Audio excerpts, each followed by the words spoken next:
sinceridad. No, es que están haciendo unos arreglos en aulas, en el ascensor. Son unos escándalos terribles. Por eso pedí que nos cambiaran a hoy acá, a ver qué pasa, aunque hoy resuelve.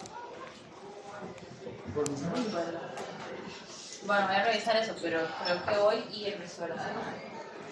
Entonces, se portan bien con los niños en casa. Pero bueno, hoy asuntos parroquiales, ¿verdad? Hoy hay quiz del tema 5. Igual, una hora, todo igual. El quiz de hoy está para 45 minutos.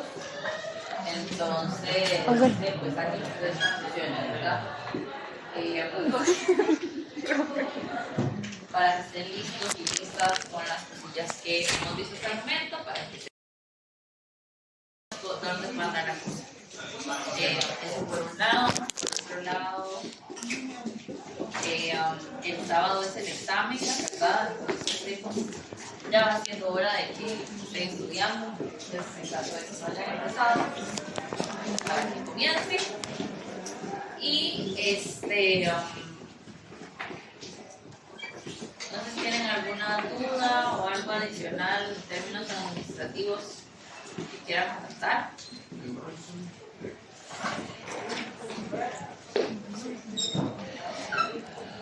¿Qué opinamos de la apertura de, bueno, primero, están al tanto de qué está pasando con el ISA? No, bueno, nos van a dejar sin luz. Entonces, vayan a ver qué está pasando con el ISA. Es lo de Panamá, que no quieren hacer la electricidad, se supone. Más o menos, vamos a hacer el problema. Pero revisen qué es lo que andan haciendo, ¿verdad? Porque probablemente nos van a dejar sin luz. Hay un proyecto ahorita en la asamblea que está impulsando nada más y nada menos que el oficialismo. ¿Qué más va a hacer? ¿Qué es lo que pretende es abrir el mercado eléctrico en Costa Rica?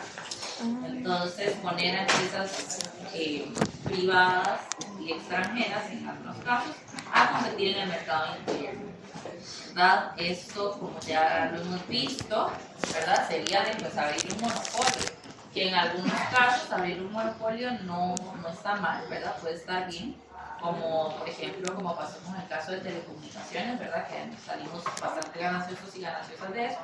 Pero tengan presente que en el caso de la electricidad es muy diferente, ¿verdad? No es lo mismo abrir telecomunicaciones que todo el sistema eléctrico. Entonces, imagínense ustedes que si alguien quiere competir, ¿verdad? En el mercado de la electricidad, pues tiene que hacer toda la misma instalación y todas las plantas, más o menos, que tiene el ICE ahorita, ¿verdad? Eso no es rápido ni barato. Entonces, al final de eso, pues claramente nos va a salir precios más altos. Ahorita el ICE lo que hace en parte es vender electricidad en el extranjero a los países vecinos y con eso hace que el precio de la electricidad en Costa Rica sea más barato. Costa Rica es caro, recontra caro, ¿verdad? Como ya ustedes lo viven todos los días, pero en términos de precios de electricidad somos uno de los países de la región con precios más competitivos. Entonces, tan mal no estamos por ahí. Y por otro lado, si esto del mercado eléctrico se abre, lo que pasaría es que la ARECEP, ¿y qué hace la ARECEP? Regular precios de qué específicamente? De servicios públicos. Entonces, si se abriera el mercado, ¿verdad? Y tuviéramos empresas privadas compitiendo, pues ya el ARECEP ya no tendría como esa función ahí de que vela por nosotros, ¿verdad? Entonces, vean que es un caso complicado, ¿verdad? O sea, no es poco lo que está en juego y está para votarse entre hoy y mañana, ¿verdad? Ocupan 38 votos para pasarlo, probablemente no los van a tener, pero es importante que estén ustedes al pendiente y al tanto de pues, qué está pasando, ¿verdad? Porque si esto llega a abrirse, y pues es algo prácticamente irreversible, ¿verdad? Entonces a eso de los costos de que es carísimo aquí respirar, pues a eso súmenle que va a ser carísimo también utilizar la luz, ¿verdad? Entonces van a haber manifestaciones en la Asamblea Legislativa entre hoy y mañana, Entonces, si ustedes quieren sumarse, ir a champitear un rato, está altamente recomendado. Escuché que pasaban un permiso para poder ausentarse de las clases. Si pasan unos permisos, yo les doy permiso. Igual. Entonces, por ese lado todo bien, pero sí es algo muy importante lo que se encuentra, ¿verdad? Y vean que ustedes tienen, o sea, yo no los estoy convenciendo de nada, les estoy contando y les estoy argumentando con las cosas que hemos visto en nuestro recurso. Entonces, pues sí, para que andemos ahí al pendiente, a ver que cuando nos detenemos y esas cosas. Entonces, bueno, y otra cosa importante, a eso súmenle la terrible crisis sanitaria en la que estamos, ¿verdad? Entonces, si se prevé una disminución de las lluvias hasta del 50% en algunos lugares en Costa Rica, pues cómo irá a estar la producción de energía hidroeléctrica para los próximos meses, para el próximo año, para los próximos años, y para los hijos de sus hijos, y ahí la cosa, ¿verdad? Entonces, es todo un tema, ¿verdad? Entonces,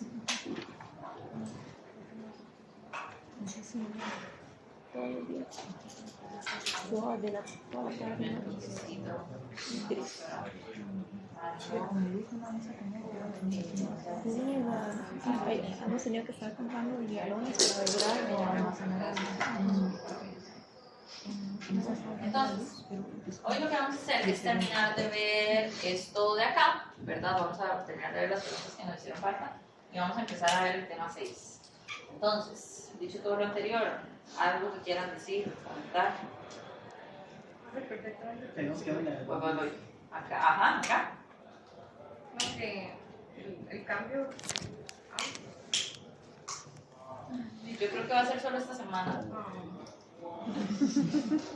Aquí entra bien, todo es bonito. Ahora les estaba contando que hubo una clase que di que pasó un oso perezoso por aquí. Entonces vimos el oso subir y bajar. Porque están haciendo un arreglo en aulas, en el ascensor, y es un escándalo terrible. Buen tarde, no creo.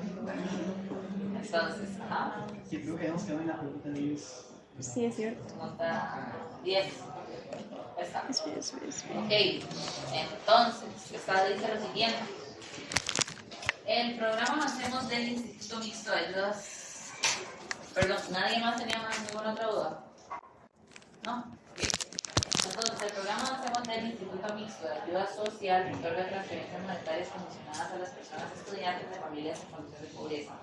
La finalidad es incentivar que dichas personas puedan mantenerse en el sistema educativo y logren graduarse. Con la información previa se puede decir que el programa Avancemos fomenta la Equidad. y es una política de carácter selectiva, ¿verdad? Porque vean que las becas se dan con condiciones. Entonces, es una política selectiva que busca aumentar o fomentar la equidad. Entonces, la respuesta correcta es la otra. Ahora, vean, yo les voy a ser muy honesta. A mí yo no tengo problema en que ustedes tomen fotos, pero yo tengo una alta inclinación porque ustedes escriban. ¿En qué? En lo que sea, en lápiz, en iPad, en compu, en lo que sea. ¿Por qué? Porque la conexión cerebral que ustedes hacen mientras leen, escriben, escuchan es muchísimo mayor a la que hacen cuando toman una foto.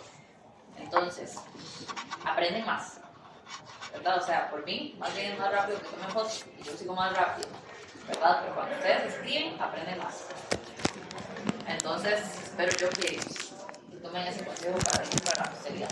Pero si no da tiempo así como para escribir la pregunta. Claro, si usted me dice, para un momento, yo le digo, bueno, está bien, ¿verdad?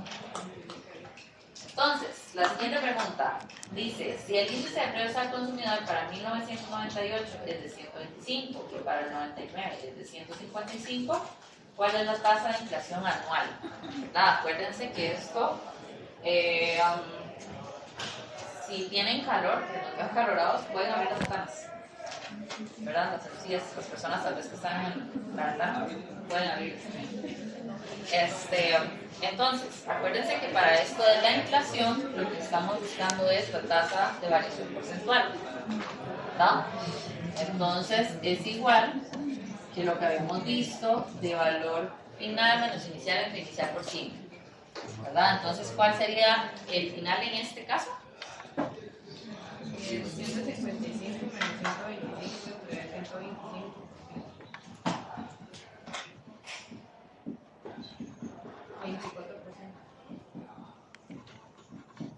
La correcta es la.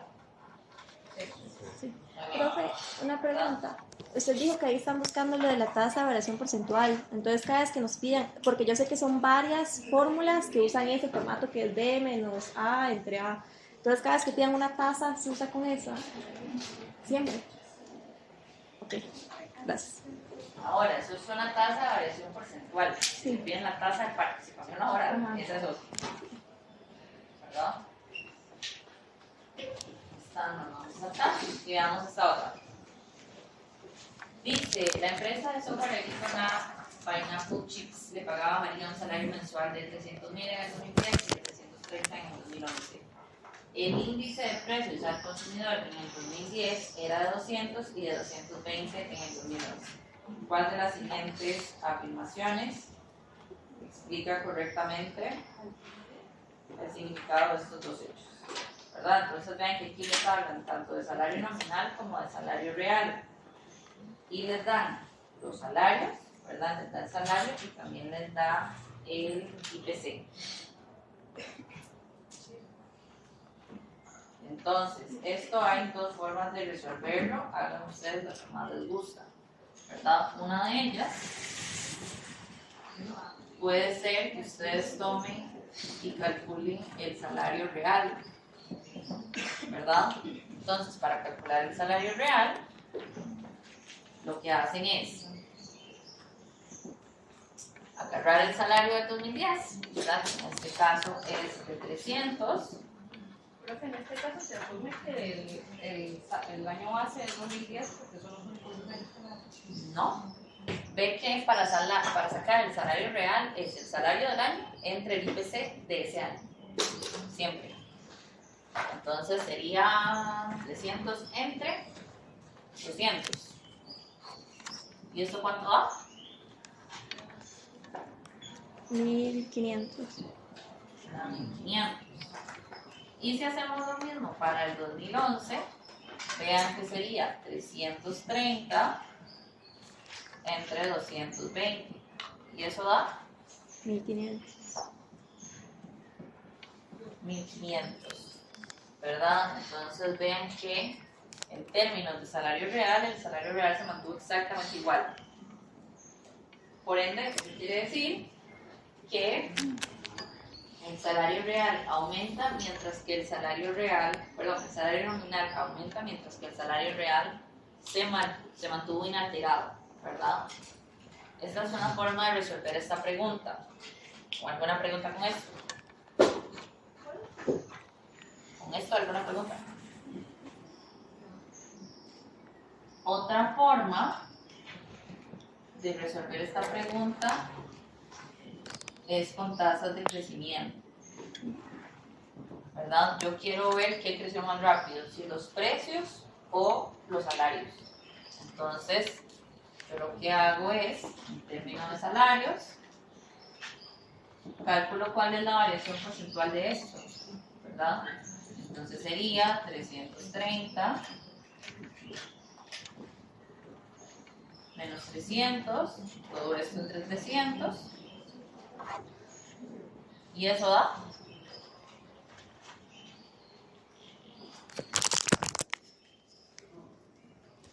No es 330. No. 330 menos 300 entre 300. Ah, no. ¿Cuánto da? Ajá, el que le pagan mes a mes. Es Esto es un aumento del 10%. Y si vemos cuánto están cambiando los precios, vean que sería de la misma forma, 220 menos 200 entre 200. Esto también es el 10%. Entonces, vean que en estos dos, o sea, las dos formas son formas diferentes de ver las cosas, pero al final nos llevan al mismo resultado. En términos de salario real, la cuestión se mantiene igual. Y aquí lo que estamos viendo es los salarios y los precios cambian al mismo ritmo. Por ende, lo que podemos decir es que en términos reales, el salario no cambia. ¿Sí? ¿Qué? ¿Cómo hago para Por verlo? Ok. Por Esta nos 100. vamos a Multiplica eso saltar luego por 100. y vamos a ver Ah, es que yo lo puse. entonces les doy un toquecito para que entonces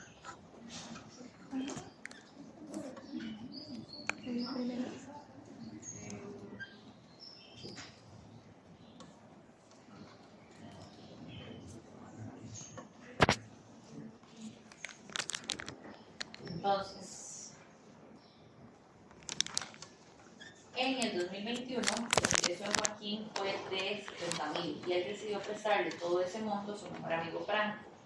Sin embargo, Franco debe devolver ese dinero dentro de un año junto con los intereses nominales que se pactaron.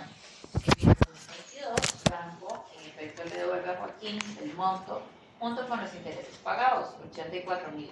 Si la inflación anual para el 2022 fue de 15% y Joaquín no tuvo otros ingresos adicionales, se puede asegurar que, ¿verdad? Y vean que está hablando ahí del poder adquisitivo. Entonces, esto lo que significa es que queremos ver si la tasa de interés que se le cobró a Franco fue suficiente o no para cubrir la inflación de ese tiempo, ¿verdad? Entonces, esto lo que significa, ¿verdad? Es que al inicio el préstamo puede ser 70,000, ¿verdad? Y a esto se le cobró una tasa de interés, ¿verdad? No sabemos cuál es la tasa de interés, eso es lo que hay que averiguar. Lo que sí sabemos es que el resultado de lo que se le haya cobrado es igual a 84,000. Entonces, para despejar esta R, lo que tenemos que hacer es pasar esto a dividir acá y luego este 1 lo pasamos a restar, ¿verdad?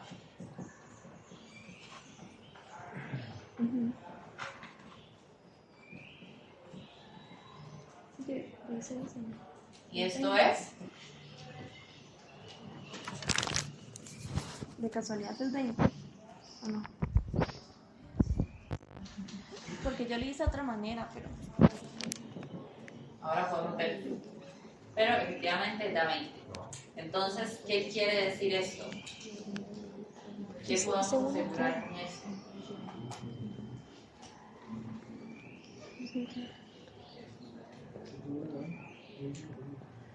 ¿Quién tuvo una ganancia? ¿Joaquín o Franco? Joaquín, ¿verdad? Porque vean que los precios subieron 15% y él cobró 20%. Entonces, con estos 20 él recibió, ¿verdad? Compensó todo el aumento en precios y además de esto tuvo una ganancia adicional de 5, ¿verdad? Entonces, el poder adquisitivo aumentó. Pero probé. Ahora, veamos esta otra.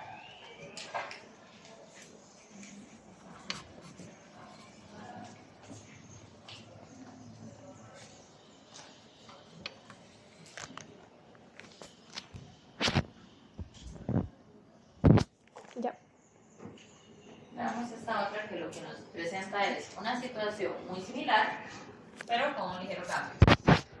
El ingreso de María José fue de 12,000 y decidió prestarle todo ese monto a su mejor amigo Eric. Ambos acordaron que Eric le devolvería ese dinero el año siguiente junto con los intereses nominales que se pactaron. En el 2022, Eric le devolvió la plata a María José junto con los intereses pactados, 12,500. Si hubo una disminución en el nivel general de precios del 5% durante el 2022, se puede asegurar que... Y vean que lo que hay que hacer aquí es exactamente lo mismo. Entonces, ¿Cuál es tu respuesta de la pasada? que Joaquín ganó. El poder adquisitivo de Joaquín aumentó entre el 21 y el 22.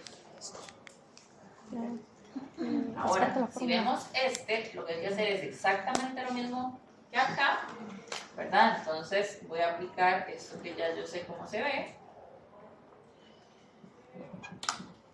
Y vean que aquí sería 12,500 entre 12 menos 1. ¿Y esto da?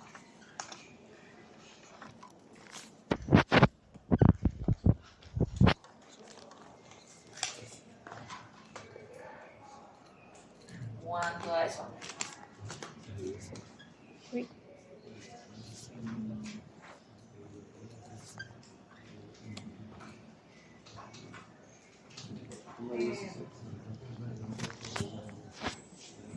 Sí.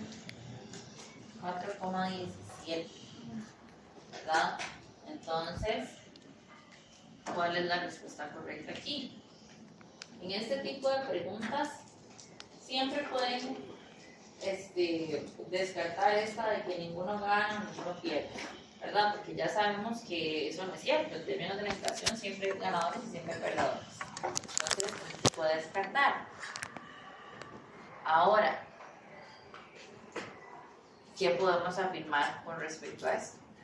Más bien perdió el que prestó, porque la tasa de inflación es del 5% y el cobro 4,17%. La tasa de inflación es del 5%. Pero es que No disminuyó. Exacto. Entonces tenemos una inflación que es de menos 5%. Entonces más bien ella ganó haciendo este préstamo.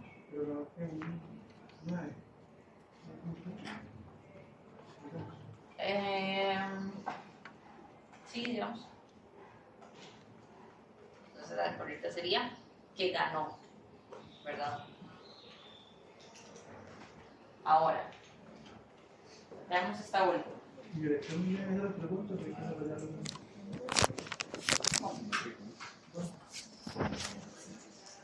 Entonces, vamos a la siguiente. Lo que nos dice es, la siguiente imagen muestra un gráfico con 2 series de tiempo donde el periodo sombreado representa una recesión. Entonces, pregunta importante aquí. ¿Qué pasa en las recesiones? Aumenta el desempleo y baja la productividad. Ajá. En la recesión sube el desempleo, o lo que es lo mismo, ¿verdad? Disminuye el empleo. ¿Y qué más pasa? Y baja la productividad. Disminuye el PIB real, ¿verdad? Eso lo que quiere decir es que disminuye la producción, ¿cierto? Entonces, la pregunta es ¿cuál variable podría ser representada por cada panel en su área sombreada?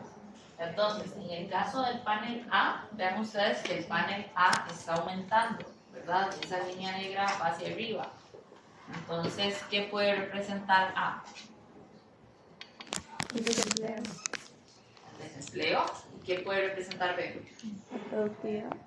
El PIB. Puede representar el empleo o la producción de la economía, ¿verdad? Entonces, ven que la primera dice el PIB real puede ser representado por A. Pues no, porque ahí la producción está subiendo. Tanto el PIB como el nivel de empleo pueden ser representados por A. No, ¿verdad? Porque si aumenta el PIB y si aumenta el nivel de empleo, ¿eso qué es? No. Lo contrario de eso. ¿Y cómo se llamaba lo contrario de eso? Una expansión económica, ¿verdad? Ahora, la tercera dice, la tasa de desempleo puede ser representada por A y el PIB puede ser representado por E. ¿Sabes? ¿Verdad? Que es justo lo que estamos diciendo acá. Ahora, ¿alguna duda con esto? ¿No? Entonces, ¿cuál era la correcta? ¿Cuántos? No, no sé. Entonces, ¿Cuál es la correcta? la 3. Porque ya consultó con su hermano y nos puede estar No lo he consultado, pero voy a poner en pila. Lo voy a poner en pila y pues ya, porque está muy eso esta semana, ¿verdad? Entonces, hoy vamos a comenzar el tema 6. El tema 6 tiene que ver con ahorro, inversión, con el sistema financiero, política monetaria, política fiscal y todo este tema, ¿verdad? El tema 6 es el tema más largo del curso. A este tema le vamos a dedicar 3 semanas en vez de 2. Le vamos a dedicar pues, prácticamente un mes. Y en mi experiencia este es el tema que más se les complica de todo el curso.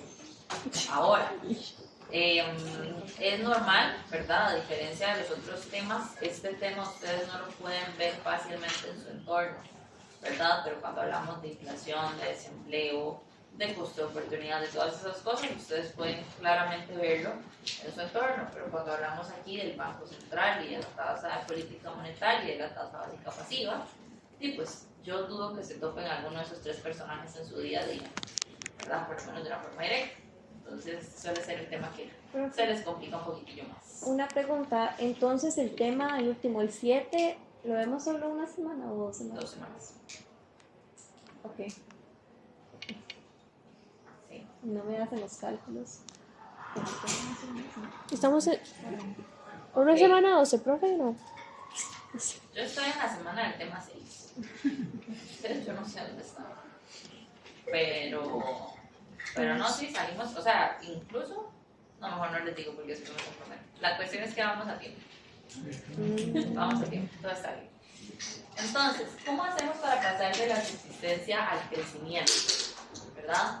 En términos generales, si ustedes piensan en una familia, ¿verdad?, campesina que se dedica a trabajar la tierra, pues claramente no es sorpresa para nadie que si esta familia se come todo lo que sembró hoy, ¿qué va a comer mañana? Nada, ¿verdad? Entonces, ¿qué es lo lógico de hacer? Guardar, ¿verdad? Y ese guardar puede ser comer un poquitito hoy, comer otro poquitito mañana, o puede ser comer un poquitito hoy, vender el resto y invertirlo en esa plata que me gano mañana, ¿verdad? Y así sucesivamente. Lo cierto es que cuando consumimos todo en un mismo periodo nos quedamos sin capacidad de reacción, ¿verdad? O sin capacidad de inversión para el próximo periodo. Entonces, siempre que queremos procurar algún tipo de crecimiento a nivel económico, ya sea desde el punto de vista de una empresa, o desde el punto de vista de una familia, o desde el punto de vista de una economía, siempre vamos a tener que incluir un componente de inversión, ¿verdad? Y esa inversión se entiende como dedicar una parte de mis recursos hoy para invertirlos y convertirlos en recursos de producción mañana. Ahora, bueno, como les decía, ¿verdad? La inversión existe gracias a que existe el ahorro. La clase pasada, o la semana pasada, hablábamos un poco de esto, ¿verdad? De que cómo se transforma el ahorro en inversión y cómo hacemos para que este dinero llegue efectivamente a las personas que están dispuestas a pagar por él, ¿verdad? Y lo que deseamos era, bueno, por medio del banco, ¿verdad? Entonces, este tema lo que vamos a ver es que ya no vamos a pensar en un banco, sino que vamos a pensar en un sistema financiero como tal, ¿verdad? Ahora bien, esto del ahorro lo vamos a entender como la diferencia entre el ingreso y el consumo, ¿verdad? Es decir, cuánto dinero tengo yo versus cuánto dinero gasto. Esa diferencia va a ser básicamente el monto que yo voy a ahorrar. ¿Diferencia entre el qué y el qué? Ingreso y consumo. Gracias. Ahora, ahorrar es básicamente abstenerse de consumir, ¿verdad? Cuando yo ahorro, yo dejo de consumir hoy para poder consumir mañana o en el futuro, ¿verdad? Algo certero aquí es que a las personas nos gusta suavizar el consumo a lo largo del tiempo. Eso lo que significa es que muy probablemente a ustedes no les guste comerse 5 panes hoy en la noche y mañana no comerse ninguno, ¿verdad? Entonces muy probablemente ustedes lo que van a preferir es comerse 2 panes hoy en la noche y mañana 3 durante el día, ¿verdad? O algún tipo de distribución entre el tiempo, ¿verdad? Lo mismo pasa con todo lo demás. Entonces, cuando ahorramos, lo que estamos haciendo implícitamente es hacer una distribución de aquellas cosas, ¿verdad?, del ingreso, de mis recursos a lo largo del tiempo, con el fin de yo poder aprovechar aquellos años buenos, aquellos años de bonanza y utilizarlo en aquellos años no tan buenos, ¿verdad? Entonces, ¿qué razones se les ocurre a ustedes por las cuales una persona quisiese ahorrar?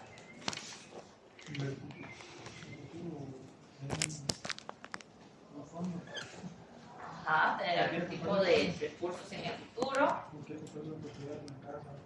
quiere comprarse algo, Por ocio, tipo tal vez un viaje que quiera hacer a futuro. ajá, viajes, ¿qué más? Cuando las cosas se ponen feas a futuro. Tener Ajá, como un soporte. un fondo, un colchón, algo ahí que me permita a mí resolver si en el futuro me pasa algún tipo de eventualidad, ¿verdad? Entonces, pues lo que ustedes mencionan es cierto. En todos los casos estamos tratando de postergar el consumo, ¿verdad? Una razón puede ser lo que ustedes mencionan, quiero comprarme algo. ¿Qué puede ser ese algo? Desde un par de tenis hasta una casa en las Bahamas, lo que ustedes quieran, ¿verdad? Puede ser también por precaución, en el sentido de quiero protegerme de riesgos futuros. Entonces, si en el futuro algo sucede y yo ocupo resolver, yo necesito tener dinero. Entonces, esa puede ser otra razón. Y otra razón también puede ser por especulación. Cuando las personas especulan, lo que hacen es que piensan que algo en algún momento va a ser un muy buen negocio. Entonces, yo quiero comprar las cosas cuando son baratas y luego venderlas cuando esas cosas sean caras. Entonces, no sé si ustedes han visto todo este poco de gente inescrupulosa que compra entradas de conciertos justo cuando salen y luego revenden a 5 veces el precio. ¿Han visto eso? Eso es básicamente especular, ¿verdad? Comprar barato y vender caro. Aquí les estoy hablando pues, de un ejemplo muy particular, ¿verdad? Como muy del día a día.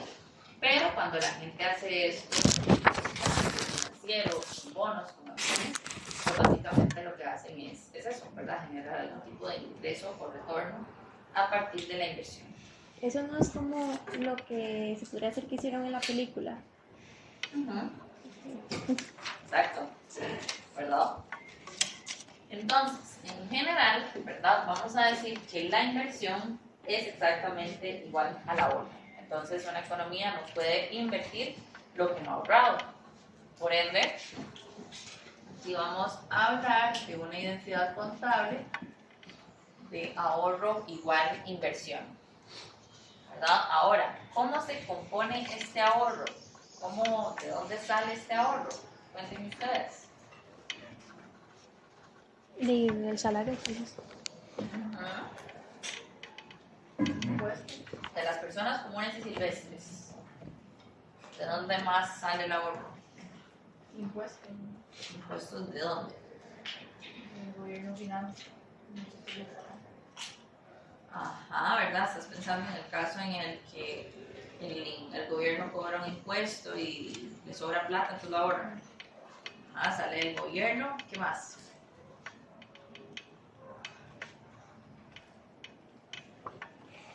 Las empresas pueden ahorrar.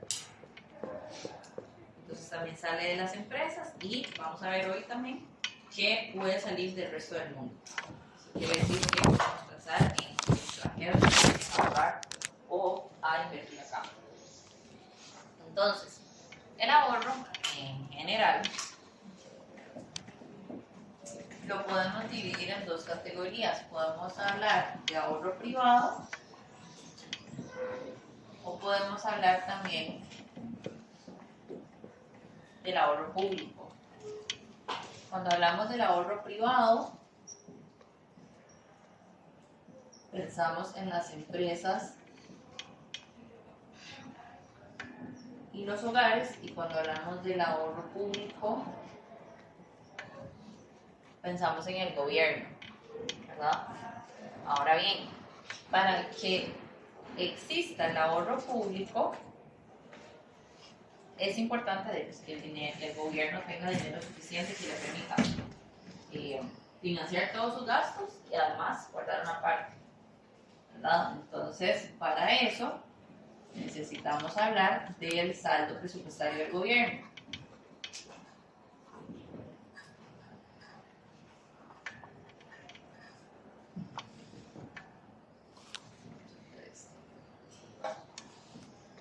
¿Cuál es el ingreso del gobierno?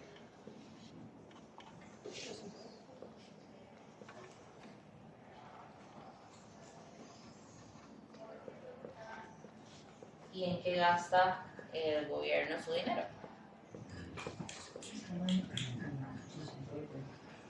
En sustentar al país. Bienes públicos. Ajá.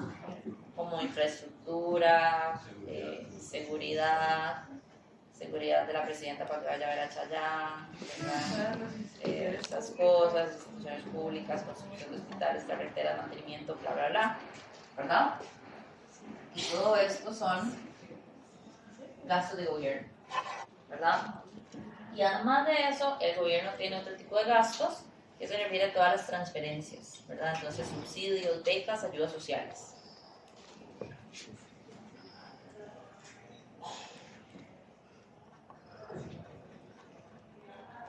Entonces, aquí le vamos a poner siglas a todo esto para no andar jalando tanta palabra, ¿verdad? El impuesto va a ser T, G, D, ¿verdad? Entonces aquí sucede que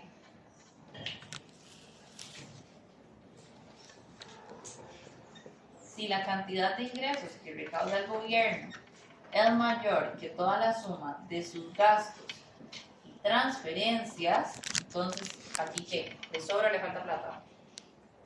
Le sobra. No, ¿sí? ¿Sí? ¿Verdad? Entonces esto quiere decir que el gobierno ahorra. Y aquí hablamos de un superávit. ¿Qué? Cuando el gobierno tiene un nivel de ingresos más alto que la suma de todos sus gastos, tiene un superávit y eso es lo que le permite ahorrar. ¿No?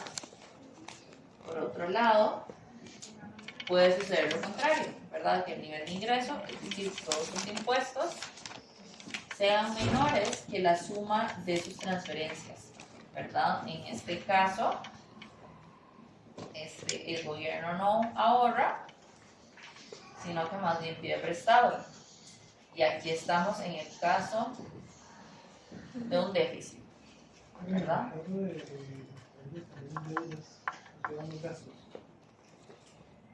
Sí. Entonces, en general, ¿verdad? Así es como se ve la cosa. Estos son los dos escenarios, ¿verdad? Y la cuestión importante aquí es dónde pide la plata el gobierno, ¿verdad? Porque aquí es muy fácil. Si pensamos en el caso de las empresas y los hogares, ustedes dicen, bueno, esta gente va al banco y hace préstamo, ¿verdad? O esta gente va al banco y deposita la plata. Pero en el caso del gobierno, ¿cómo será eso? Al Banco Mundial, ¿no? ¿Cómo? Al Banco Mundial, creo. A otros países. A otros países, ¿verdad? Eso puede ir a otros países, ¿verdad? Puede ir al Fondo Monetario, puede ir al Banco Mundial, o también, Con inversión, tipo directa. No se incluye en eso, tipo, que por eso se hace atractiva ciertas cosas para que la gente venga aquí a... sí, pero no es una cuestión inmediata, ¿verdad? Entonces yo traigo empresas a Costa Rica, pero no es que ellos me van a financiar, sino que yo les garantizo ciertos beneficios fiscales y ellos... ¿Cómo? Por ejemplo, como de Chile. Ese funciona un poco diferente porque ellos tienen un esquema distinto. O sea, que ellos se autofinancian a sí mismos. Es una cosa interesante. Pero en este caso es más como que la empresa viene, se instaura aquí, yo le doy beneficios fiscales y a cambio esta empresa contrata a mí. Entonces, ¿Quién se financia solo? el caso de las empresas chinas. Pero en este caso particular puede ser que el gobierno también pida prestado al interior del país, ¿verdad? Y bueno, porque eso podría ser un problema o un beneficio para todos y todas. Y pues porque depende primero qué pasa con las tasas de interés. Y segundo, que para qué utilice yo el dinero. Entonces, en este ejemplo donde está, ¿verdad? Tenemos el caso de una economía en donde en el lado izquierdo tiene un superávit público y en el segundo tiene un déficit. Vean ustedes que en este primer caso, el 100% de la inversión se está financiando una parte con ahorro privado y otra parte con ahorro del gobierno, ¿verdad? Pero ven ustedes este otro caso en donde la totalidad de la inversión es financiada con el ahorro privado y además de esto el ahorro privado tiene que financiar el déficit del gobierno. Entonces eso quiere decir que con el ahorro de las empresas y los hogares se termina financiando todos los proyectos de inversión y adicionalmente se le termina prestando dinero al gobierno, ¿verdad? Esto, como les digo, puede ser peligroso porque ya vamos a ver qué es lo que le pasa a las tasas de interés. ¿Y cuál es un ejemplo de que, o sea, de un caso así? En la vida real, pues nosotros, el de aquel, ¿verdad? Ajá. Pero como este caso, puede ser por ejemplo Suiza. Suiza es un país que normalmente ahorra en periodos buenos para poder resolver cuando le va mal, ¿verdad? Esos ahorros del país, ¿dónde están? O sea, En el sistema financiero de Costa Rica y o en el extranjero, si usted se decide ir a ahorrar a otro país. Y digamos, el gobierno tiene que constantemente estar demostrando que ellos sí están ahorrando para invertir a futuro. No es como que ellos tienen que demostrar que lo están haciendo, porque en nuestro caso pues no nos alcanza el dinero. Entonces no se puede ahorrar, ¿verdad? Pero sí, digamos, cada cierto tiempo, cada 3-6 meses, salen las estadísticas de cómo van las finanzas públicas. Profe, ay, perdón. Una preguntita, ¿qué dice abajo de ahorrar? No, No, ahorra. ¿Ah? No entendí eso de que Costa Rica tiene déficit público y el ahorro privado es todo eso más el déficit. No entiendo. El ahorro privado financia el déficit con la inversión que se genera en total. ¿Y por qué el ahorro privado solo financia? Porque en No este caso financia el estamos en un superávit y en el de allá estamos en déficit. No me dice nada. Déjenme. No me dice nada que te preguntaron. No, no sé, no lo vi. No encuentro. No sé, no lo vi. Yo también lo estaba buscando, pero no. Ah, allá. No. Ah, Y yo quitando todo. Sigamos buscando no ahorra, pero acá, y yo, ¿dónde está eso que están diciendo? entonces, esto es por el lado del interno, ¿verdad? Que es como si estuviéramos viendo nada más el ahorro que se genera a nivel interno, pero también podríamos pensar y debemos pensar en el caso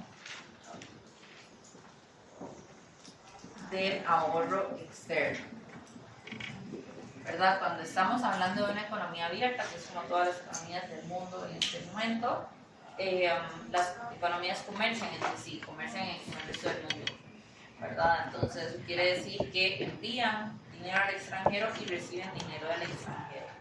Entonces a eso se le va a conocer como flujo de capital. Y el flujo de capital, como su nombre lo indica, lo que nos dice es hacia dónde se mueve el dinero, ¿verdad? Entonces el flujo de capital es igual a todas las entradas de capital menos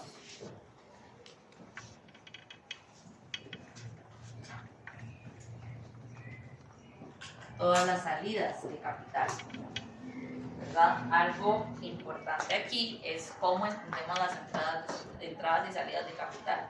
Cuando hablamos de entradas de dinero es cuando el resto del mundo, aquí voy a hablar en Costa Rica y el resto del mundo para más sencillo, ¿verdad? Pero lo que hablamos es cuando el resto del mundo viene a invertir aquí. Salidas de capital es cuando los costarricenses vamos a invertir en el resto del mundo. Entonces, vamos a decir que igual a esto le vamos a poner una sigla, le vamos a decir FC para cortar las cosas, ¿verdad? Lo que vamos a decir aquí es que si el flujo de capitales es mayor que 0, entonces quiere decir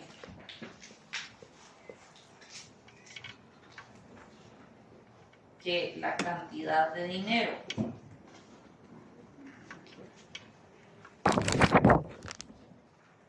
que entra es mayor a la cantidad de dinero que sale.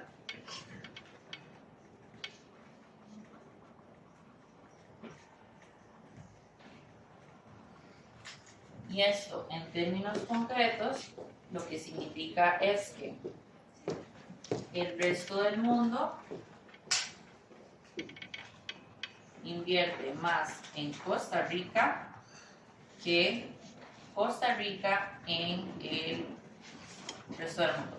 Ahora, eso no implica que si nosotros invertimos aquí, ellos no invierten, ¿verdad?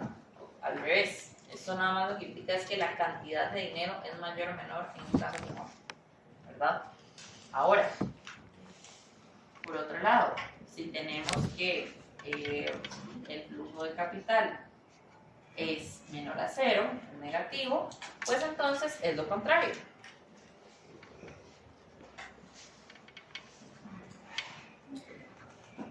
La cantidad de dinero que entra es menor que la cantidad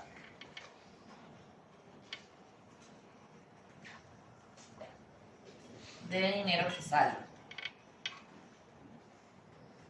Por ende, en términos prácticos, esto lo que quiere decir es que Costa Rica invierte más en el resto del mundo que el resto del mundo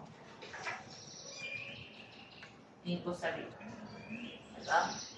Entonces vean que esto lo que nos dice es hacia dónde se mueve el dinero, de Costa Rica hacia el exterior y del exterior hacia Costa Rica, ¿verdad? Como yo les decía, no es que en un caso Costa Rica no invierte en el resto del mundo, no, sí pasa, ¿verdad? Lo que pasa es que pasa menos que en el otro.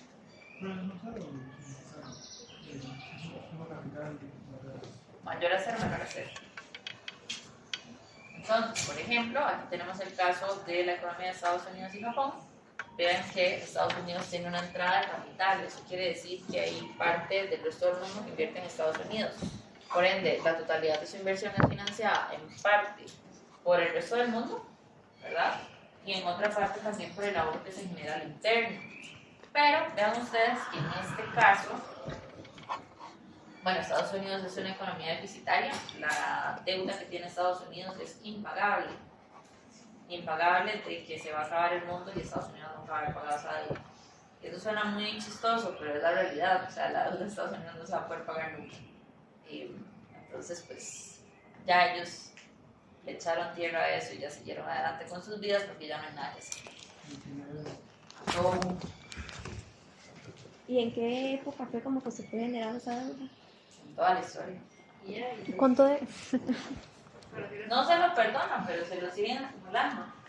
Dice, pero ¿qué? O sea, no están pagando nada. Sí pagan, pero nunca lo van a terminar de pagar.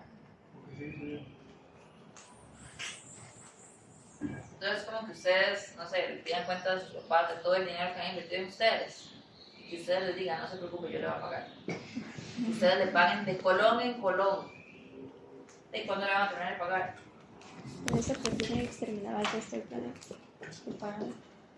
No van a terminar de pagar nunca, ¿verdad? Entonces, pues, similar sucede acá.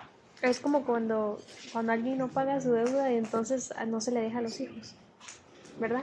No se puede dejar a los hijos. Creo que es distinto. Sí. Que hay un tema diferente. Entonces, vean el caso de Japón, que aquí más bien tenemos que es una economía que tiene salidas de capital, es decir, Japón invierte más en el resto del mundo que el resto del mundo en Japón.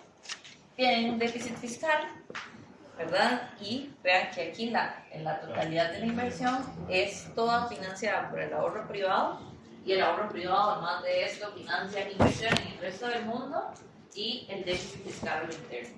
Entiendo. Tipo, no entiendo o sea, por qué el coso verde está arriba aquí y aquí abajo. Porque allá hay entrada de capital y allá hay salida. Entonces, en el primer caso usted está recibiendo dinero del resto del mundo y en el otro caso usted lo está mandando al Ok, exterior. ok. Están igual de mal, algunos más arriba. ¿Cómo? Están igual de mal, pero Japón lo tiene más arriba. Todo depende de cómo usted defina mal, ¿verdad? Pero aquí lo que significa es que en el primer caso Estados Unidos recibe dinero, recibe flujo de capital del resto del mundo y en cambio Japón la mayoría del dinero es hacia el resto del mundo, no lo que ellos ¿A reciben. eso se refiere con ahorros? A eso se refiere con entrada y salida de capital. Entonces, vamos a continuar hablando del sistema financiero, ¿verdad? Una duda que me hicieron hoy en la mañana, ¿puedo hablar eso? Una duda que me hicieron hoy en la mañana y que yo no había pensado así, pero yo después dije, mira, es una forma interesante de analizarlo, es que me preguntaron, profe, ¿de dónde sale la plata? ¿Verdad? En el sentido de cuando todo el mundo va a pedir prestado, ya sea las familias, las empresas, los hogares, el gobierno, el resto del mundo, ¿a dónde piden prestado? ¿Verdad? ¿Dónde está esa plata? Y yo lo que les decía es que la semana pasada habíamos visto un pequeño dibujo muy sencillo, ¿verdad? Que tenía aquí a los agentes deficitarios y de este otro lado tenía los agentes superavitarios y que existía una institución en donde estas dos partes se encontraban. ¿Cómo se llamaba? El banco, ¿verdad? Entonces, ustedes iban al banco y aquí estas dos partes se encontraban y todo el mundo terminaba bastante, más o menos feliz después de este encuentro, ¿verdad? ¿Por qué? Porque empataban sus intereses. Ahora, este tema, lo que consiste, básicamente es que vamos a ver esto mismo, pero ya no vamos a pensar en un banco, sino que vamos a pensar en un sistema financiero. En el sistema financiero están los bancos, ¿verdad? Pero es una parte del sistema. Existen cooperativas de ahorro y crédito, existe, bueno, pues claro, el Banco Central, existen bancos comerciales, existen operadoras de pensión, existen muchísimas instituciones que forman parte de este arreglo. Ahora, ¿dónde se encuentra la gente? ¿Y dónde encuentra la gente la plata? Pues en el sistema financiero. Entonces, en resumidas cuentas, ¿verdad? Lo que hemos conversado hasta este momento es que el crecimiento económico depende de la inversión y el ahorro de la economía son aquellos que financian esa inversión. De la misma forma, podemos hablar de ahorro público o de ahorro privado y también podemos hablar de ahorro interno y ahorro externo, ¿verdad? ¿Cómo se transforma el ahorro en inversión?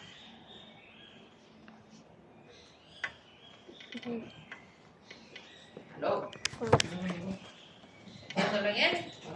¿En él? Banco. ¿En Sistema él? financiero. Sistema financiero. No es lo mismo, no es lo mismo. Entonces, ¿cómo se transforma el ahorro en inversión? Metiendo la plata en el sistema financiero. Y después ahí, pues todo el mundo encuentra sus intereses comunes, ¿verdad? Y todo se termina financiando, ¿verdad? Esa parte ya la tenemos clara, porque la forma de analizarlo es exactamente igual. Está malísimo. No, es cierto. Pero no está completamente cierto. Entonces, así es como sabemos cómo se transforma el dinero, ¿verdad?, de ahorro a inversión. Y lo que vamos a hacer ahorita es conversar acerca de cómo sabemos cuánto y cuáles ahorros van a financiar cuántas y cuáles inversiones. Es decir, de todas las solicitudes que se reciben en el sistema financiero, ¿verdad?, o en el banco, no todas se aprueban. ¿Por qué? Porque no todas son como que muy buenas que digamos, ¿verdad? Entonces, eso es lo que vamos a determinar. Ahora, vamos a hablar en esta misma línea del mercado de los fondos prestables, ¿verdad? Como todo en la economía, tenemos otro mercado en donde el bien que se transa es dinero, ¿verdad? Son fondos prestables. Entonces, vamos a tener aquí el mercado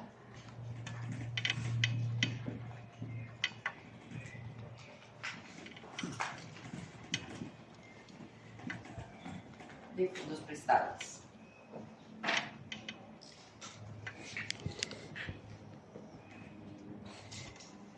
Vamos a tener aquí un eje de precios, un eje de cantidades, igual que siempre.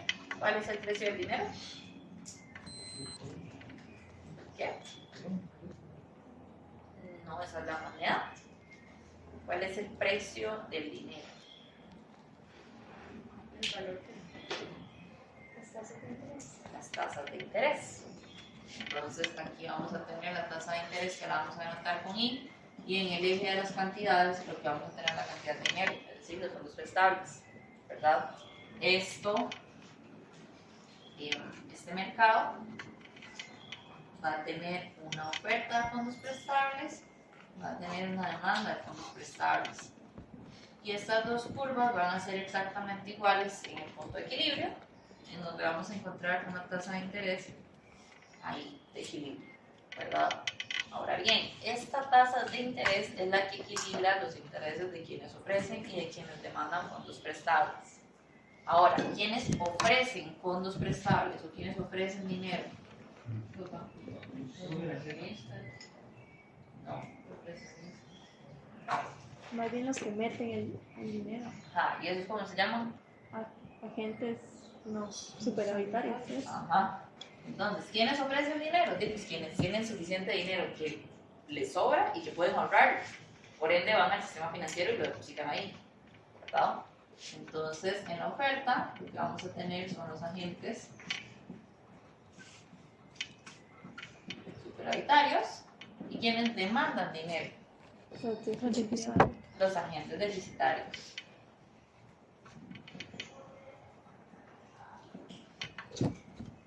Ahora, estos términos es importante tenerlos claros, y vean que yo aquí no se los pongo a ustedes, tratemos de no dormirnos. Yo sé que estas sillas están muy cómodas, pero tratemos de no dormirnos.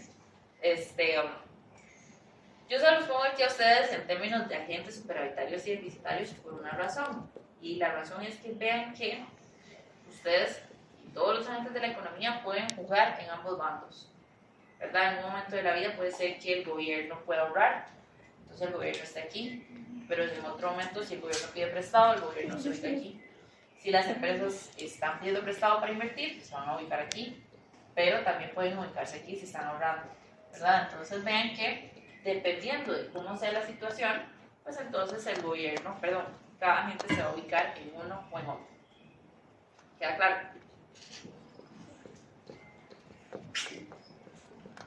Ahora, ¿cómo interpretamos estas cuestiones del mercado de fondos prestables? Bueno, primero pensemos en la tasa de interés. Al igual que cualquier precio en la economía, siempre vamos a tener dos formas de interpretarlo, ¿verdad? Cuando hablábamos, por ejemplo, del precio de algún bien y servicio en algún mercado, lo que pensábamos es, bueno, el precio representa lo máximo que está dispuesto a pagar una persona para obtener ese algo. Pero el precio también representa lo mínimo que está dispuesto a cobrar el productor por vender ese algo, ¿cierto? Entonces, cuando hablamos de la tasa de interés, estamos pensando exactamente en la misma lógica. Entonces, para aquellos agentes superavitarios, para aquellos agentes que ahorran dinero, pues entonces la tasa de interés lo que hace es que representa esa ganancia que yo voy a obtener por poder dejar ese dinero en el banco, ¿cierto? Pero si yo soy una persona que va a pedir prestado, ¿verdad? Que va a invertir, pues entonces la tasa de interés más bien lo que hace es que representa un costo para mí, ¿verdad? Entonces, ¿cómo hacemos para saber cuáles inversiones se van a llevar a cabo, ¿verdad? ¿Cuáles proyectos se van a aprobar? Bueno, lo que tenemos que hacer es comparar lo siguiente.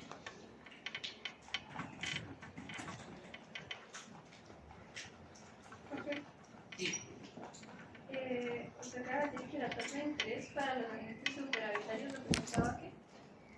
Esa ganancia que obtienen por percibir un ingreso, ¿verdad? Por depositar su dinero en el sistema financiero. Gracias. Entonces, si pensamos en cuáles proyectos de inversión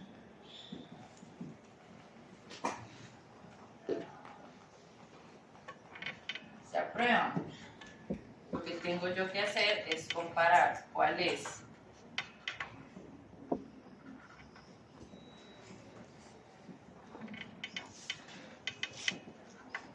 la tasa de interés, que bueno, no le pongamos tasa de interés. Le vamos a poner, comparar el costo financiero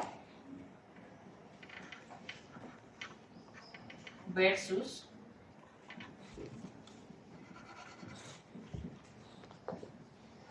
la rentabilidad esperada. ¿Qué quiere decir esto? Que bueno, yo tengo que calcular cuánto voy a gastar y pues cuánto me voy a ganar con eso, ¿verdad? Entonces, si yo pido prestado, mi costo financiero va a ser la tasa de interés que me cobran, ¿verdad? Por el préstamo. Pero vean que si yo utilizo mis recursos propios, es decir, yo voy a utilizar los ahorros que yo he generado de toda mi vida para poder financiar este proyecto, etcétera, etcétera, ¿cuál va a ser mi costo financiero? ¿Tengo un costo financiero en ese escenario? No, o más o menos, o un poquillo.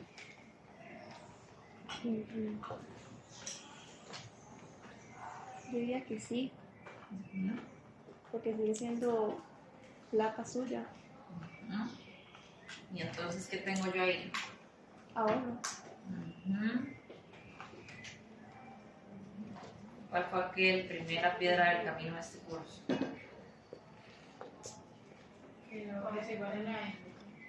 Costo de oportunidad, ¿verdad? Entonces, si yo tengo mi dinero y yo decido meterlo a una inversión, financiar un proyecto, lo que sea, yo tengo una disyuntiva. Yo puedo financiar el proyecto que yo quiero o yo puedo meter esa plata en el banco y ganar una tasa de interés.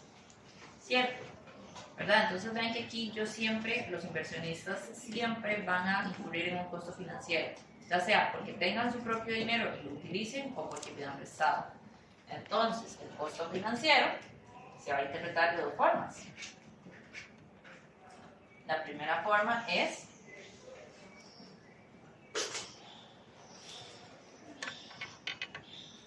si uso mis recursos, bueno, si uso recursos propios, ¿verdad? Vean que aquí el costo financiero va a ser intereses no ganados, ¿verdad? Lo que me hubiera ganado en el banco. Pero si yo pido prestado, entonces mi costo financiero va a ser el interés del préstamo. ¿Queda claro esto? Y por otro lado, tenemos el caso de la rentabilidad esperada, que la rentabilidad esperada, como su nombre lo indica, es cuál es la ganancia que yo espero obtener de este proyecto, ¿verdad? Por ejemplo, ¿cuántos de ustedes andan más o menos por esta facultad? Un 50% o más del tiempo.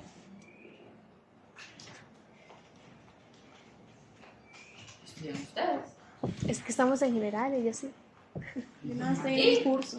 Sí, yo Pero la mayoría de ustedes no estudia como aduana. sí, nomás llevo uno. Yo todo en... Ah, yo creo que todavía andan repartidos que precálculo y que humanidades y que andan del tingo al tango. Y es que el cálculo sí los ponen en ingeniería o en aulas. Intro, lo tenemos en aulas. Bueno, les comento, no sé si lo han notado, pero yo que paso buena parte de mi tiempo aquí, esta facultad no tiene sopa. Tiene pero si ustedes les dan hambre y ustedes quieren comerse un casadito, un pinto con huevo y un café y todo, y quieren algo que valga la pena, ustedes tienen que moverse hasta derecho, a aulas o a generales o salir del campus, ¿verdad? Y si ustedes hacen eso a la hora del almuerzo, se les va la vida, ¿verdad? Porque las filas y todo es eterno, entonces pues realmente es bastante complicado poder conseguir algo de comer si ustedes están aquí, ¿verdad? Este cafetín, no sé si ustedes han ido, pero es súper chiquitito, súper caro y no tan rico. Entonces, Casi no dan la pilla. Casi no le dan, ponen la pilla al gallo pino. imagínense, un costo tiene bueno. Entonces, pues es complicado, ¿verdad? Esto no siempre ha sido así, esto fue una de las cosas que en Costa Rica pasa. Pero bueno, otro día les puedo contar el chisme, pero ustedes me dicen, bueno, ¿cuál será la rentabilidad? ¿Será que es rentable poner una soda hecha y derecha aquí? Tal vez como ustedes no pasan tanto tiempo, ustedes dicen, no, yo camino hasta aulas.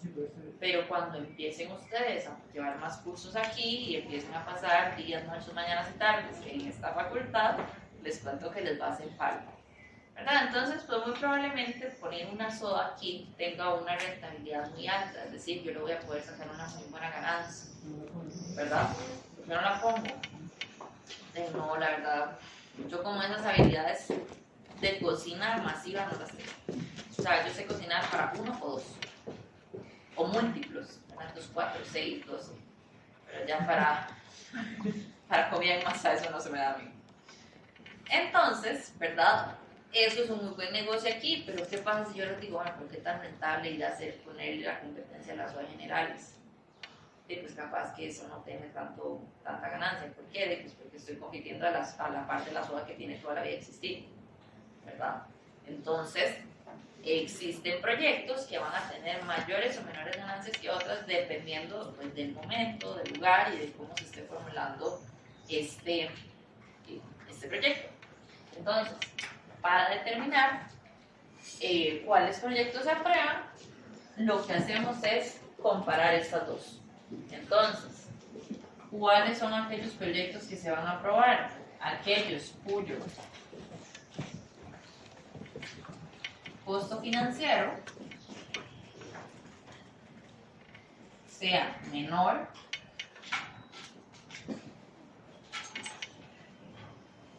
que su rentabilidad esperada. Entonces, por ejemplo, si tenemos un proyecto, ¿verdad? Pongámosle proyecto 1, ¿verdad?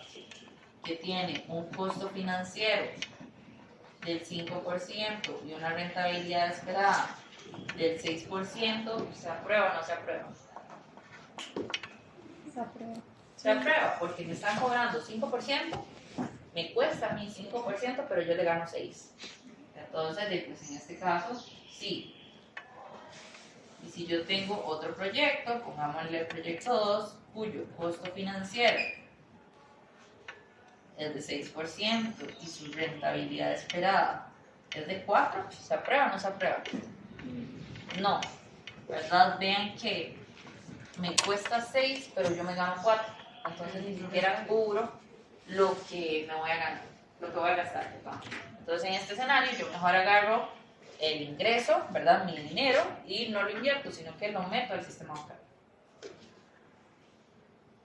Entonces, el mercado de los fondos prestables, ¿verdad? Eso en cuanto a la tasa de interés. Con respecto a la oferta y la demanda, ¿verdad? Vean que en la demanda están los agentes deficitarios y ven que la demanda tiene una pendiente negativa. Eso quiere decir que entre mayor es la tasa de interés, mayor es la cantidad de dinero que la gente quiere solicitar, ¿verdad? No solamente porque es más barato, que es claro, ¿verdad? Pero sino que también lo que sucede es que más proyectos, más cantidad de proyectos va a cumplir esa condición, ¿verdad? Entonces, por ejemplo, si yo tengo una tasa de interés del 20%, ¿verdad? Unos cuantos proyectos van a cumplir eso, ¿verdad? Tener una rentabilidad mayor o igual al 20%. Pero si yo tengo una tasa del 5%, pues entonces mayor cantidad de proyectos van a caer por encima de ese umbral. Entonces, esto es la intuición detrás del caso de la demanda. Y el caso de la oferta, vean que la relación es positiva. Entre mayor es la tasa de interés, mayor es la cantidad de fondos prestables ofrecidos. Eso tiene que ver con lo que decíamos ahorita de Si a ustedes el banco les ofrece una tasa de interés muy alta, pues entonces más probable va a ser que ustedes decidan ahorrar su dinero en el banco que tenerlo pues en su casa o en algún otro activo financiero, ¿verdad? Entonces, hasta acá, ¿alguna duda, consulta?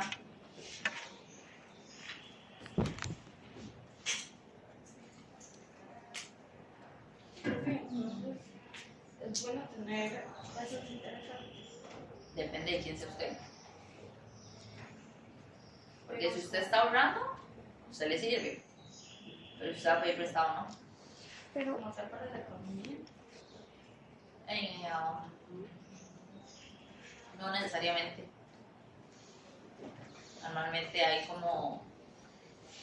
Normalmente cuando las tasas de interés empiezan a subir, es como una señal de alerta. Es como de, uy, hay que ser precavidos porque algo está pasando. Entonces, cuando hay tasas de interés muy altas, hay que ponerle cuidado a eso.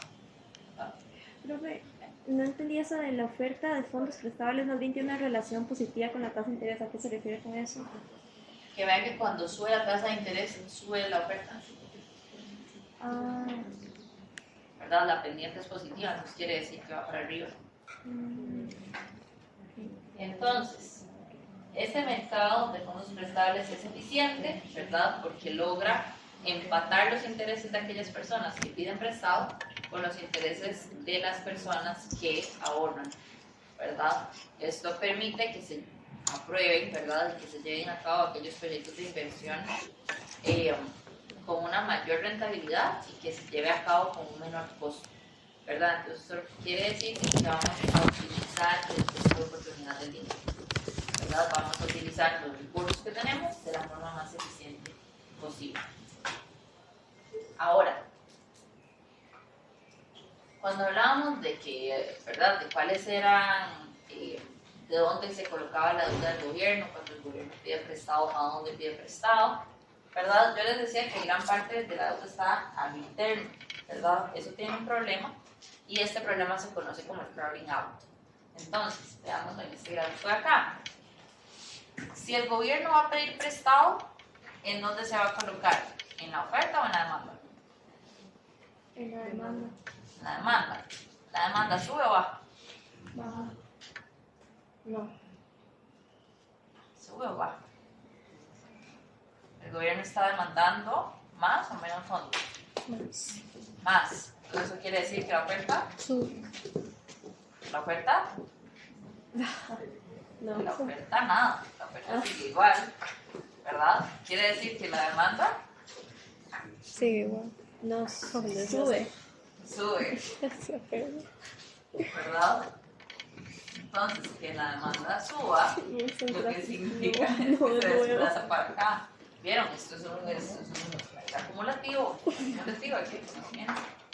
Entonces, esto quiere decir que la demanda sube, ¿verdad? Y esto lo que hace es presionar las tasas de interés hacia arriba. Vámonos y gobierno. ¿Verdad? Esto presiona las tasas de interés hacia arriba y ustedes tal vez su primera impresión podrá ser como, ay, pobrecillo el gobierno, ¿verdad? Tras de que va a pedir prestado le vamos a cobrar un montón de plata. Bueno, ¿qué menos afectado es el gobierno? Les cuento, ¿verdad? Aquí sufre toda la economía. ¿Por qué? Porque esta tasa de interés va a subir no solo para el gobierno, sube para todos y todas. Entonces, cuando las personas van a ir a solicitar préstamos, ¿verdad?, para invertir en su negocio, aumentar la producción, aumentar las plantas, etcétera, etcétera, vean que más bien van a enfrentar tasas de intereses más altas. Entonces, cuando sucede este problema del crowding out, a lo que se refiere es a cuando se da este desplazamiento de la inversión privada a raíz del aumento de las tasas de interés por este efecto que está generando el gobierno, ¿verdad? Entonces, cuando se dice, ¿verdad?, que el gobierno emite deuda pública, entonces lo que está queriendo decir es que el gobierno está solicitando fondos acá, ¿verdad? ¿Desplazamiento de qué? La inversión privada. Entonces, el problema de esto, ¿verdad?, es que si la inversión privada se desplaza, es decir, si la inversión privada disminuye, pues eso es un problema para toda la economía, ¿verdad? Porque cuando sube la inversión, o bueno, pongámoslo aquí, pongámoslo como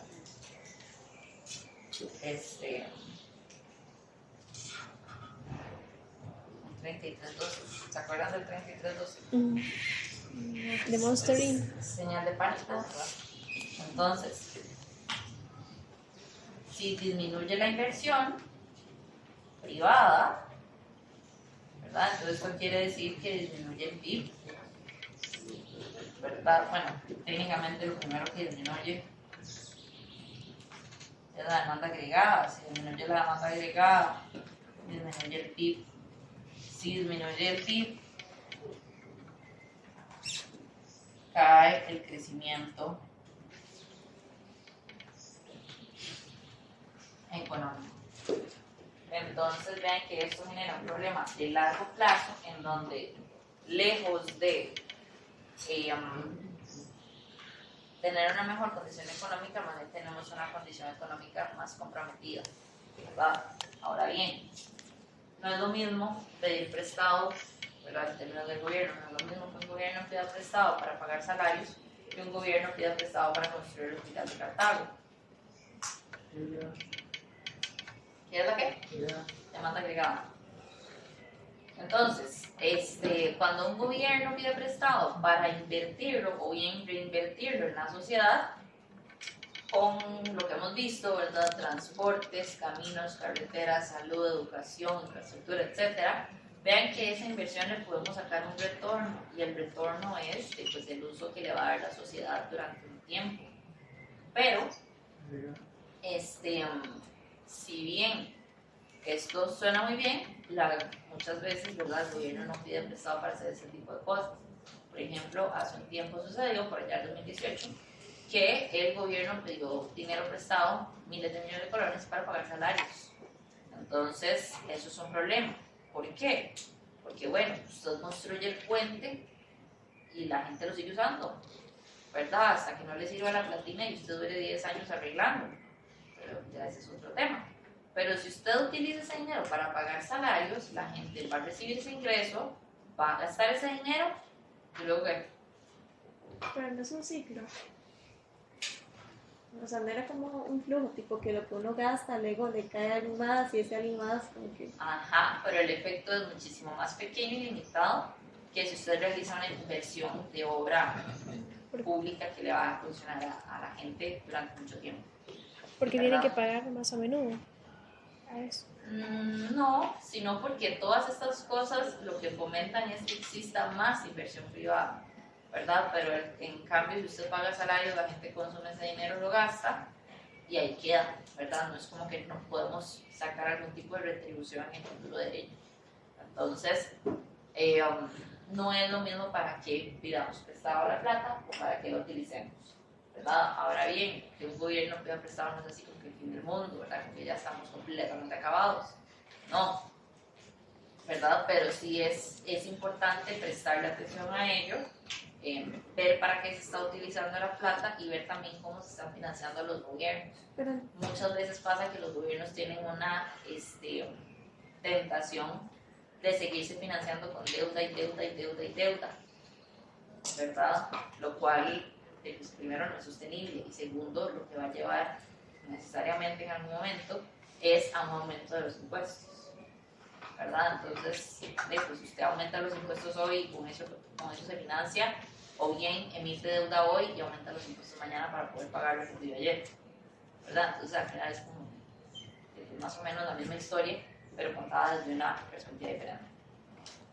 pero esto de clouding out es malo cuando sube la tasa de interés y luego no la pueden volver a bajar, o cuando es que se da eso en específico. Es que ve que esta subida, ¿verdad?, de la tasa de interés se da por una presión de un aumento de la demanda.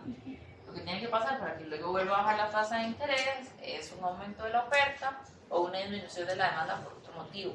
Y usted no puede garantizar eso, ¿verdad? O sea, eso no depende de alguna cosa. Entonces, bueno, el 3312 es el crawling out en general. el 3612 es esta señal de Monster Inc. que decían que había problemas. Entonces, cuando yo les digo 3612 es porque hay algún problema, ¿verdad? Entonces esto, efectivamente se refiere a este efecto de la subida de la tasa de interés, ¿verdad? Sube la tasa de interés, disminuye la inversión privada y disminuye todo lo demás. Pero es siempre El carrying out se refiere a eso. Entonces, en general, vamos a pasar a hablar de activos y pasivos en el sistema financiero. Vamos a introducir un poco el tema y vamos a hablar del sistema financiero, ¿verdad? Pero antes de hablar de eso, es importante tener claro qué significan los activos y los pasivos, ¿verdad? Los activos, de forma muy sencilla, se definen como algo que yo poseo, algo que es mío, ¿verdad? Entonces, por ejemplo, si yo tengo una casa, si yo tengo un carro, si yo tengo una empresa, si yo tengo dinero en efectivo en este momento, ¿verdad? Eso es un activo, eso es mío. O bien, si yo, por ejemplo, tengo una cuenta por cobrar, alguien me debe dinero. Entonces, eso cuenta como un activo, porque a pesar de que no lo tengo yo ya en mis manos, es algo que cuando yo cobre va a ser mío. Y por otro lado, tenemos los pasivos, que más bien los pasivos son el contrario.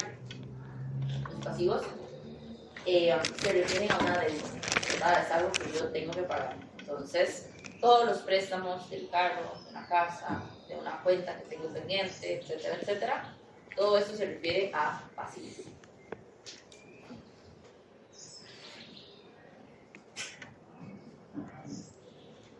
Pero no se refiere a ingreso pasivo, o eso es otra cosa. Ingreso pasivo es otra cosa. Ok. Un ingreso pasivo es un ingreso que usted percibe, pero no es un ingreso por el que usted está como trabajando propiamente. Entonces, digamos, por ejemplo, usted tiene un trabajo como... ¿Tú estudias? Ah, bueno. Entonces usted tiene un trabajo en el Ministerio de Comercio Exterior, ¿verdad? Pero aparte de eso usted tiene unas casitas de alquiler. Entonces su ingreso primario es el salario que usted recibe. Su ingreso pasivo es el ingreso que usted recibe por las casas de alquiler. Que no es algo que usted está trabajando propiamente, pero que igual le genera un ingreso. Ahora, cuando hablamos en términos de activos y pasivos financieros, una vez más es importante saber qué papel estamos jugando en la economía. Por ejemplo, cuando ustedes van y depositan sus ahorros en el banco, ¿ese dinero de quién es? De los dos. ¿Ustedes le regalan plata al banco? ¿Sí o no? Le doy servicio al banco y que mete dinero. Pero se lo devuelven. Entonces, ¿quién es la plata? Ustedes, ¿verdad? La plata es de ustedes. Entonces, ustedes adquieren un activo. ¿Y el banco adquiere qué? Pasivo. Un pasivo, porque la plata no es del banco, la plata es de ustedes. Entonces, el banco se compromete a que cuando ustedes la quieran de vuelta, él se la devuelve, ¿cierto? Entonces, el banco adquiere un pasivo, pero ustedes adquieren un activo, ¿verdad? Ahora bien, lo mismo sucede con todos los activos financieros que vamos a hablar más adelante, ¿verdad? Por ejemplo, el caso de las acciones, los bonos y depósitos bancarios. En general, aquella persona dueña del dinero, pues es la que va a adquirir un activo. Y aquella persona que debe el dinero es la persona que adquiere un pasivo. Entonces, en este caso, estamos diciendo, si yo le deposito mi plata al banco, yo adquiero un activo, ¿verdad? Y el banco adquiere un ¿qué? Pasivo. Pasivo. ¿Y qué pasa cuando el banco presta esa plata? ¿Qué adquiere el banco? Un activo. Un activo porque es una cuenta por cobrar. ¿Y qué adquiere la persona que pide el préstamo? Pasivo. Un pasivo porque es plata que le tiene que pagar el banco, ¿verdad? Entonces vean que dependiendo de quién sean o de quiénes sean ustedes en la economía, pues entonces así va a ser el compromiso económico que se adquiere. Y O sea, usted da el dinero al banco y usted está adquiriendo un activo. Usted sigue manteniendo el activo que ya tenía. Sí, lo transforma. Sí, pero no quiere el activo porque ya lo tenía. Entonces, como...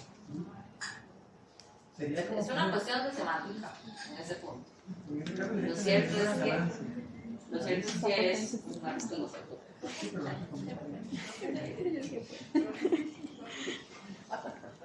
¿Qué? No, pero entonces los superavitarios son los que tienen el activo y los deficitarios los que tienen el pasivo, ¿es así? ¿O no se ve con esos términos? En este caso en específico sí, ¿verdad? Porque estamos hablando del depósito bancario, pero no necesariamente, o sea, un agente deficitario puede tener activos y pasivos. Creo que el banco se pone en esa posición de tener un pasivo para que ustedes puedan tener un activo con ese préstamo para ellos. Ajá, porque entonces, si yo soy el banco, usted me deposita la plata a mí, ¿verdad? Y entonces yo le digo, yo se la cuido y cuando usted la quiera, yo se la devuelvo. Pero mientras tanto, usted me da permiso de prestar esa plata. Entonces yo agarro esa plata, se la presto a alguien, le cobro 200% de tasa de interés, me gano una platita y entonces ya yo genero una ganancia y luego le devuelvo la plata a usted. Entonces ese es el negocio, parte del negocio del banco, ¿verdad? Entonces el sistema financiero, ¿verdad? Que ahora es esto lo que vamos a interpretar, va a ser básicamente el conjunto de reglas e instituciones que permiten estimular y canalizar el ahorro de unos agentes, ¿verdad? De los agentes superavitarios, hacia estos otros agentes que son agentes deficitarios. Entonces, en este caso, vean que es lo que hablábamos, ¿verdad? De cómo hacemos para transformar el ahorro en inversión y cómo hacemos para conectar a aquellas personas que tienen dinero de más con aquellas personas que más bien quieren pedir prestado, ¿verdad? Va a sonar un poco raro, pero ¿cómo empieza a tener un banco? O sea, ustedes genuinamente tienen que tener un banco. Tiene que tener un capital exagerado. Ajá. Tiene que tener un capital, pero así, exagerado. Y aparte de eso, tiene que tener inversionistas para que le apoyen. Alguien, o sea, me imagino que deben haber bancos privados alrededor del mundo. Creo que no se puede.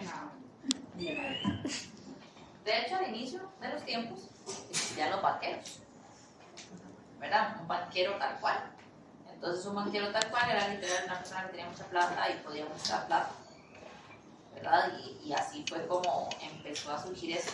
Luego ya en la actualidad, ¿verdad? Con toda la cantidad de regulaciones y todo lo que existe, si usted quiere establecer un banco, usted puede hacerlo, pero le piden un capital exagerado.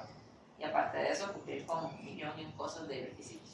Y aparte de eso, luego usted tiene que formarse una fama para atraer clientes, ¿verdad? Entonces usted puede tener ahí el Banco Los Patitos a la par del Banco Nacional. Habría que empezar con tasas de interés extremadamente bajas y ya no le sirve porque prefería. Sí. Y después, ¿con qué financia? ¿Con qué le paga usted a sus inversionistas? Es complicado, es un negocio un poco complicado, ¿verdad? Entonces, el sistema financiero tiene 3 retos particulares que ahorita los vamos a introducir y los vamos a desarrollar más en la próxima clase. Pero el sistema financiero tiene 3 cosas principales que resolver. Primero, los costos de transacción. Los costos de transacción se refiere a cuánto me cuesta a mí llevar a cabo algún tipo de transacción como tal, ¿verdad? Esto puede ser un costo monetario, ¿verdad? Como la cantidad de dinero que yo tengo que invertir para llevar a cabo esto, pero también se refiere al tiempo que a mí me toma. Entonces, por ejemplo, si ustedes quieren pedir un préstamo, ustedes pues tienen que sacar el tiempo de ir al banco. Tienen que presentar una constancia de ingresos, tienen que presentar una orden patronal, tienen que presentar su constancia crediticia, ¿verdad? Como usted puede pagar las cuotas en el mes número 2, entonces no es muy buena paga, ¿verdad? Tienen que presentar también, si usted no me paga, ¿quién va a pagar por usted? Usted tiene propiedad, no tiene nada, tiene estudios, no tiene perros, tiene gato, ¿dónde nació? ¿Dónde lo adoptó? ¿Verdad? O sea, es una cantidad excesiva de cosas lo que hay que presentar y por ende eso también implica costos en tiempo, en dinero, en esfuerzo. Otro reto que hay que resolver tiene que ver con el riesgo financiero y el riesgo financiero se refiere a la incertidumbre asociada a diferentes partidas, ¿verdad? Entonces, por ejemplo, bueno, esto no es ningún ejemplo, no hay nada seguro, ¿verdad? Usted invierte dinero, puede ganar y puede perder, más o menos, dependiendo de qué tan buena o mala sea su inversión, pero puede estar en alguna de esas dos. Por otro lado, ¿verdad? Tiene que resolver también la preferencia por liquidez y eso tiene que ver con cuánto dinero en efectivo están dispuestos y dispuestas a tener las personas. Entonces, por ejemplo, hoy en la mañana les hice una apuesta muy dura al grupo de la mañana y la gané, entonces la voy a hacer otra vez. Pero en la mañana yo al grupo les aposté mi gato de que había mínimo una persona que andaba cero efectivo. ¿Alguien en este grupo anda cero efectivo? Bien, la volví a ganar. Entonces, ahora, eso es algo normal. Eso es algo normal hoy, ¿verdad? Que alguien ande con cero efectivo. Pero eso no es algo normal, incluso hace 1 o 2 años. ¿Verdad? Claro, si hay que andar efectivo. Por ejemplo, yo soy una que ando cero efectivo. Y yo pasó un día que me fui a montar en el bus y el coche no servía. Y yo dije, ¿qué hago? Aquí ahorita resolvemos, aquí lo importante es estar encima del bus y no abajo. Entonces, pues ahí resolví, pero claro, es importante andar efectivo. A partir de eso ando 1000 colones perdidos en el culto. Esos no existen, están ahí perdidos, pero cuando los ocupo ahí están, ¿verdad? Pero esto es más que todo pues, una cuestión cultural y es también una cuestión que denota cómo mejora y cómo ha crecido el avance de la bancarización en Costa Rica, ¿verdad? Entonces, si en muchos lugares es con tarjeta, que si no es tarjeta es simple, ¿verdad? Etcétera, etcétera. Entonces, no necesita dar tanto efectivo, incluso para el transporte público en muchas rutas ya hay ¿verdad? Entonces, como sistema financiero, usted debe ser capaz de poder suplir la cantidad necesaria de liquidez a las personas que utilizan todos los días. Entonces, hasta aquí, ¿alguna duda o consulta? Profe, dijo evangelización. ¿Cómo? ¿Usted dijo evangelización? ¿Qué? No. Aunque lo escuché re mal entonces. Ahorita podemos ver. Pero, ok, entonces, si no hay más preguntas, hay una pregunta más, entonces no nos vamos. Que un activo financiero en general desde la plata que yo me pongo y el activo Lo que usted puede tener de forma tangible. Entonces, quedamos hasta acá por hoy. Recuerden que no sé si ya habían llegado todos y todas cuando dije esta información importante del quiz. Vieron como hicieron silencio. Pero no, si es en serio. El quiz de hoy está para 45 minutos. Saquen conclusiones ustedes. Entonces, pues nada, para que tomen en cuenta. ¿Cuántas preguntas son? No sé, Pero damos la información de cuántas preguntas son. honestamente no me acuerdo. ¿Cuántos días? Sí. Sí. Pero siempre son como 2. No, vamos a ver. No es la cantidad de preguntas, es la calidad de las preguntas. Pero les prometo que esto les va a servir para el futuro sábado. Ay, para el futuro miércoles. Entonces, también les sirve. Entonces, sí, que estén muy bien, que les vaya súper y nos vemos el próximo jueves. Quedo de